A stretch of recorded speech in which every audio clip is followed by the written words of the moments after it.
We're driving in severe weather. Cedar Falls, Iowa, heading back to Waverly.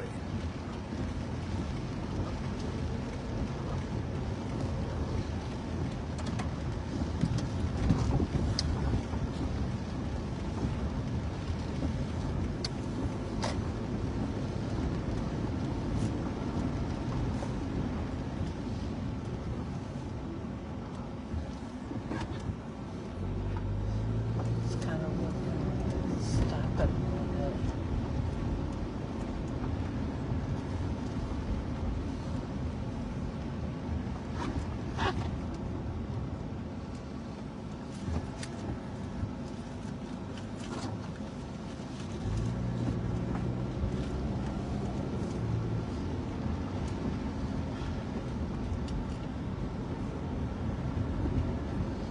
Driving down University Avenue in Cedar Falls.